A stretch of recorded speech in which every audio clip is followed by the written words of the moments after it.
Welcome on into the Ostrom Avenue podcast. Syracuse men's lacrosse prepares itself for Johns Hopkins.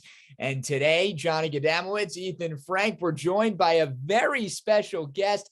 It's former SU men's lacrosse star and current ESPN analyst, Paul Carcaterra. Paul, how's it going? It's going great, man. I'm jealous of you guys talking offline about your off-campus college living experiences, man. I'd give a limb to be back in college, to be honest with you.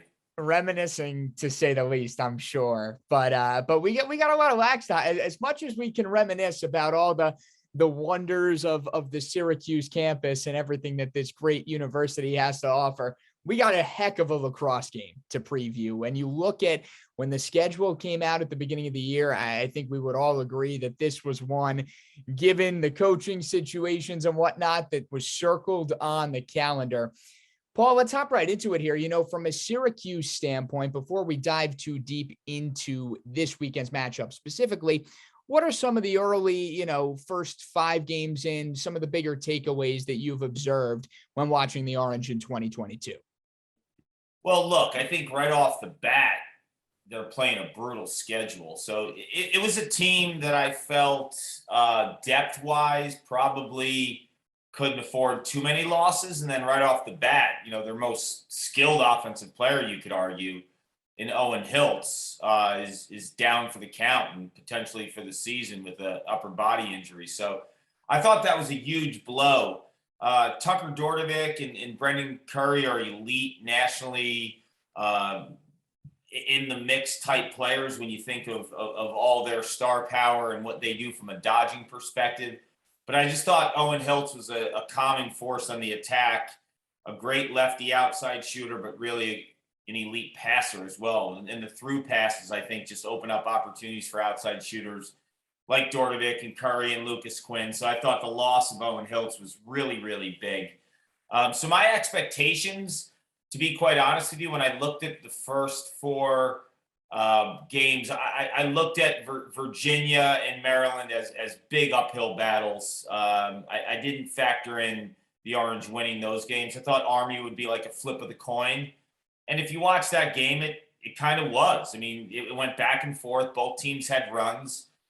I thought Syracuse's inability to clear the ball in that game and then really not have an answer for Army's zone in the second half did them in. So I kind of think Cuse is where I thought they'd be. One thing that I'm really impressed with them is they fight. Like, you can't question this team's heart. If you watch how they go after ground balls, how they're always giving it 110% effort, as an alum, as a lacrosse fan. It's all you can ask. And, the boys are giving everything they have on the field and making the alum and everyone else proud. I just think depth is a little bit of an issue. There's some limited playmakers offensively, I think, in terms of just like big-time dodgers and guys who can create on their own. Outside of Curry and Dordevic, you really don't have like a consistent dodger out there, a guy who can create plays on his own. But I think, they responded against Hobart, and Hobart's a good team. A lot of people thought like, oh, Cuse will beat Hobart. But Hobart beat Lehigh, lost to Cornell by a couple goals. That's a really good team. So I thought that was a good win. And I think heading into Hopkins, I think Syracuse is a better team than Hopkins. I think they should beat Hopkins. You mentioned the schedule a lot there. You look at, they played 3 games against ranked teams. They played 2 games against unranked teams, and we know how those fared. Would you say that in these games, you mentioned, they were way overmatched against teams like Maryland and Virginia. Would you say, is that because of a lack of talent, or would you say it's a coaching thing, or do you think it's, a personnel issue? I wouldn't say like the high-end talent that Syracuse has offensively, like Dordevic and Curry, they could be stars at any team in the country. But I look at teams like Maryland and Virginia, players, I would say 7 through 12, certainly 7 through 20 when you get into the second line midfield. Much bigger difference in terms of what Virginia has. Like, Virginia can throw like 6 scores consistently at you. Where Syracuse, you go into a game, you have Dordevic, you have Curry. Well, one week it could be Berkman, 1 week it could be Owen Seabald, 1 week it could be Griffin Cook, but how many times have we seen back-to-back those third and fourth and fifth options really come into play? Where like Virginia, you have Schellenberger, you have Moore, you have Cormier, you have Griffin Schutz. I mean, the list goes on and on where these guys are delivering every week. Same with Maryland with Wisnauskas, and Kyle Long and Jonathan Donville. Like the list goes on and on. They have deep benches as well. So, I think this team defensively, although they're letting up goals, I think they're communicating better this year. I think they're playing tougher. They're more physical. I just don't think they have like an ACC number one cover guy. Like Virginia has a Cole Kastner, or Maryland has a Brett Makar. Notre Dame has an Arden Cohn. A lot of these teams have that number one cover guy that you could say, okay, we're going to put him on Connor Schellenberger. Cuse is still looking kind of for the number one cover guy. Kennedy, I think, is an outstanding lacrosse player, but you have to take into account he's been a space defender for the majority of his career, where he's playing long stick midi and he's running up and down the field. Now you're asking him to play close defense. And, I think he's a fantastic player, but, that's not where he's made his ground and his money per se over the last 3-4 years. He was an LSM was a guy who could chase you down, and now you're asking him to play in space. I will tell you though, I was impressed with his second half against Army, because in the first half, the opposite of space is playing in tight. And you watch what Nick Turn did with him and got into his body, and I thought that was going to be a really long day for Kennedy, and he responded. So I think this coaching staff has done a really, really good job. The one question I had was the zone offense against Army. I didn't think they had an answer for that. But outside of that, I'm seeing a lot of promising things from this team. And I would 110% unequivocally bet on Gary Gait in the long term. Like, he's going to get the recruits. You're going to see every year some tweaks with the offense. Like, as much as he probably loves a lot of these players, he didn't recruit any of these guys, right? So he's going to get his recruits in. You're going to see a different style year by year, a little bit more. And I think he'll get Syracuse back to championship weekend without a question. Paul, what do you make of the goalie battle so far? Or maybe I should call it the goalie situation rather than the goalie battle. In your opinion, has either Gavin or Thompson really set themselves apart from the other? Is it a situation where you're comfortable rolling out both of them fairly consistently? What's your take on that aspect? Everyone always says that if you have two goalies, you don't have one. I don't really buy into that too much. I think both of these guys are steady. I don't think either has played at an elite level right now. I was surprised, Bobby Gavin got pulled in the Army game in the first half, and he didn't really allow any soft goals. But, sometimes when you make that goalie switch, you give some juice to the defense, and, there's a new guy out there. And Harrison Thompson played really well, I thought, in that Army game. And it's interesting. I think both of these guys are steady. I haven't seen either of them play poorly, but I haven't seen either of them, steal a game yet either. So I think until you win a game because of the goalie, I think you're going to see two guys for, I don't know, it could be 2 games, it could be 4 games, it could be 5 games, right? Like we haven't seen that moment from the goalie to say, he's our guy moving forward, right? So in the meantime, I have no problem with the coaches are doing. I think you roll out 2 and hopefully one of them starts stealing games, because you're going to need to. In the ACC, you're going to be playing some big-time competition. You saw what happened in Charlottesville a couple of weeks ago when they went down 8-1. Defensively, there's going to be so much pressure on the team when you play a Carolina team with Chris Gray. When you play Notre Dame with the Kavanaughs. We saw Virginia already. It's just it's a lot. It's a lot to ask of a defense to stop those guys. So I think the best way to counter, and I haven't even mentioned Duke, right, with Brendan O'Neill and all those guys. So I think the best way to counter that is, play really sound fundamental defense. Don't make any mistakes mentally. I thought the clearing was a disaster against Army. You clear like that in the ACC games, you're not going to beat any of those teams. But I also think that you're playing offenses that are at an elite level nationally with all those schools I just mentioned. So your goalie has to steal a couple of those games.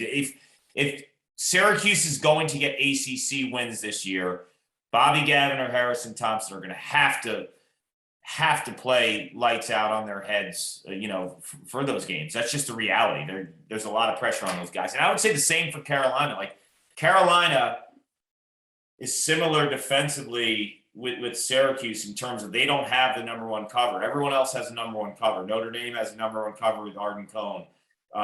Virginia has a number one cover with Cole Kastner. You just look at, Duke has Kenny Brower, right? So Carolina and Syracuse don't have that real lockdown defender that we've seen for, many, many years out of some of these other schools. And as I mentioned, I think Kennedy's a fantastic defender, but he's a guy that I wouldn't even be opposed to playing against a top midfielder because of his experience. So with that said, Colin Krieg from Carolina doing their game this week against Virginia, he's going to have to steal one. And so is Thompson or Gavin. So moving from just a Syracuse-focused perspective to this upcoming game against Hopkins, and the big storyline is obviously the return of Dave Pietramala, where he coached for many years down in Baltimore. How important do you think it is to him to return back to Homewood Field? Very. I don't care what he says. Coach Petro is a really good friend of mine. I love him dearly. He recruited my brother Brian to Johns Hopkins when he was an assistant coach, and Brian played for him for a couple of years. Our family is very, very fond of him. We think he is an extremely passionate, caring, loving person. He coaches the heck out of you. But there's a lot of emotion with him, and his relationships with his players and players' families are real. So I've always been really close with him, and then covering the sport, obviously, have been around him for so many years, and we've really have a great relationship. I don't care what he says. To me, and I'm doing that game with Quint, I want to look at his body language when he walks on the field for warm-ups for the first time. This is a guy, he's the most celebrated person in Johns Hopkins history from a lacrosse perspective. Johns Hopkins lacrosse, I will say until 1983, they were the school. Now it's Syracuse and Johns Hopkins in terms of the history. Those two programs are like no other programs. People care about lacrosse at Hopkins and Syracuse more than anyone. I don't care what anyone says. Maryland fans yell at me about that. I don't care. It means more at Syracuse and Hopkins. It just does. And he's the most celebrated individual in that lacrosse program in the history, right? So he's the only Division I male who's won a national title as a player and a coach. He did both of those at Johns Hopkins. He coached there for 20 years. He's the best player in the program's history, if you ask me. He's a top 4 player of all time. He's on my Mount Rushmore, along with Gary Gait, Mikey Powell, and Lyle Thompson. So, everything up until this year, really lacrosse-wise, from a college standpoint, has always been Johns Hopkins. And all of those relationships that he's had and the teams that he's coached and the players that he played with. He's Hopkins through and through. And you could argue it's not the same Hopkins when he got there as when he left, but he's an emotional guy. There's going to be a lot of stuff going through his mind this coming weekend. I don't care what anyone says. This is a massive story too. I was having some meetings with some ESPN people in the beginning of the year, and I gave them my top storylines for the season. I thought the Ivy coming back was one, and I thought Pietramala and joining with Gary Gait and going back to Hopkins was one of the top stories of the year. So it's huge. How does that impact you as a player? From a Syracuse standpoint, is there something special, something extra that these Syracuse players are going to carry with them into Homewood this weekend? Yes, without question. He's the type of guy, he coaches you so hard. He demands a lot from you, but it's all out of love. So, every player in the Syracuse locker room is better this year because of Coach Pietramala. They're a better person. They play harder. They play tougher. When you're exposed to a guy like that, there's a lot of emotion, right? There's a lot of demands, but he's also the same guy that would do anything for you. And he shows up at 6 a.m. weightlifting sessions just to be there, supporting you. It's not like he's pumping iron with the guys. He's there to support them. Right? He's an unbelievable person. So I think if I'm playing defense for Syracuse and I have to question getting up for this game, I might as well check my pulse too, because to me, this is the easiest game to get up for. I think everyone's pulling for him. All of his ex-players are happy for him that he's coaching again. They know that, him leaving Hopkins wasn't ultimately what he wanted. And, there's a lot of supporters of Coach Pietramala and didn't want to see him go. So, you talk to a lot of the old players and people from Hopkins. No one's mad that he's coaching at Syracuse. They understand that he loves to coach and it's his passion. So they want to see him do what he loves to do. So he's got so many supporters. With the support comes energy. With the support comes focus. With the support comes a desire to win if you play for him. So for me, it's pretty easy. This is a very pro Petro type of moment, right? I think everyone's pulling for the guy. Even if you went to Hopkins and you played for Hopkins, yeah, you want your team to win, but you want to see Coach Petro do well. So going back to what you said a little bit earlier, that college lacrosse is Syracuse and it's Hopkins, and that's where it matters most. So if you look at these two programs right now, they're usually at the top of the rankings, but this year and last year it's been a little bit of a different story. What do you think is the biggest reason for why things have gone a little bit downhill, and how do both of these programs get back to where they were a couple of years ago at the top? I think they're very different in terms of where they are and the rebuild. I think Hopkins academically, with all of their initiatives and all the money that's gone into that school, in terms of just increasing their academic profile. And you talk to people, there's like a drive for 5 to be a top 5 school academically. They're going after a certain type of lacrosse player, and they can be successful. I mean, the Ivy League's doing unbelievable right now, so it's not like they can't be successful. I look at that team right now, athletically has a lot of work to do in the middle of the field. I think Syracuse, like I said, I think Syracuse should beat Hopkins. I think they're a more athletic team.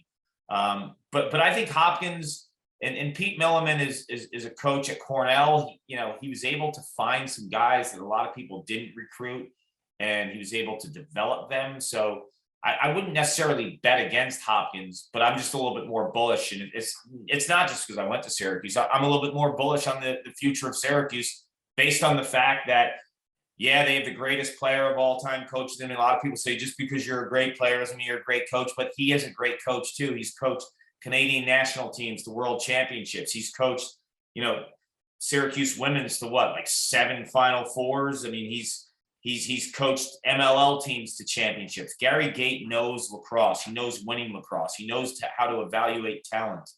I just think this is a program, being in the ACC, facility-wise, it's what Syracuse has. The budget's one of the biggest, if not the biggest in the country, so the support is there. I think it's just a matter of a few years where Syracuse is going to be back in contention for winning national titles. They have the number 1 recruiting class in the country coming next year.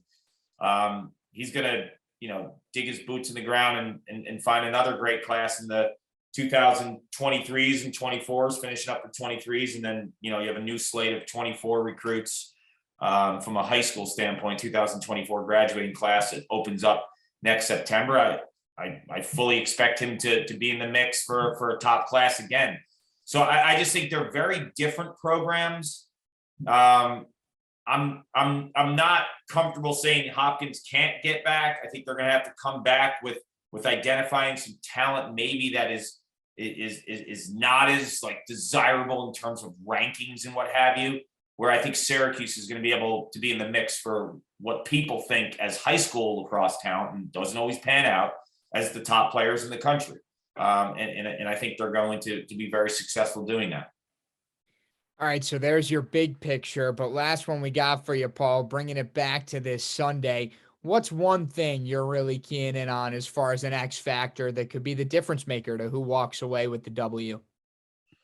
I would say it's two things. I think, actually, I'm going to say three. I think the first thing is clearing the ball was an issue for Syracuse in some really critical spots throughout some of their losses, right? So I think that is a really, really big opportunity for Syracuse to make some saves, whether it's Gavin or Thompson, to get the ball into the offensive zone cleanly. Because what happens is when you blow a clear, it's not just a situation where there's another opportunity for the opposing team's offense. Your defense is tired, right? So you play tired defense. Your communication is off. Just the way that you play the inside picks, everything is just a touch slower. In defense, the difference between good defense and bad defense is very, very small. So I'd say clearing the ball is one. The second thing that I think, if I'm coaching against Syracuse right now, I'm playing zone defense, because I haven't been impressed with the zone offense the few times that I've really seen it happen. Army put in the zone in the second half, and Syracuse had real trouble scoring 6-on-6. Hobart had some spots with zone, and Syracuse didn't look like they were in real true flow offensively. So that would be the second thing, is how do they adjust to a zone if Hopkins runs the zone? And then the third thing, Syracuse has good shooters, man. Owen Seabold can shoot. Dordovic can shoot. Curry can shoot. Griffin Cook against Virginia showed that he can shoot. I'm looking for assisted goals from attackmen, right? So, you're seeing a lot of, goal scoring opportunities for the attack with Dordovic. I think when they have assisted goals from the attack to balance out the field, because when you look at Syracuse offensively, even when they're scoring attack goals, everything is generated from the front of the net, right? So I want to see some stuff generated from the back of the net, and ultimately those playmakers, if they draw slides, have to pass the ball, and get it done. And all the great Syracuse teams had playmakers from the back of the net that made everyone around them better. Dordovic had a really good feed. I think it was to Owen Seabold last week. More of that against Hobart. I saw him make a move, cross crease feed, slide showed, that kind of stuff. So assisted goals from the attack. You look at all the great Syracuse teams in the past, whether it was the Powells or John Zolberti or Mike Lavelle, a Kenny Nims or a Kevin Rice. They always had those great teams that were ranked really high, always had an ex-attackman who could pass too. So I want to see some playmakers from behind and getting teammates involved with passes. All right. Well, there you have it. Sounds good to us. That's Paul Carcaterra breaking down everything we need to know for the upcoming Syracuse and Johns Hopkins matchup. Paul, really can't thank you enough for coming on here. This was great. Anytime, guys. Be well.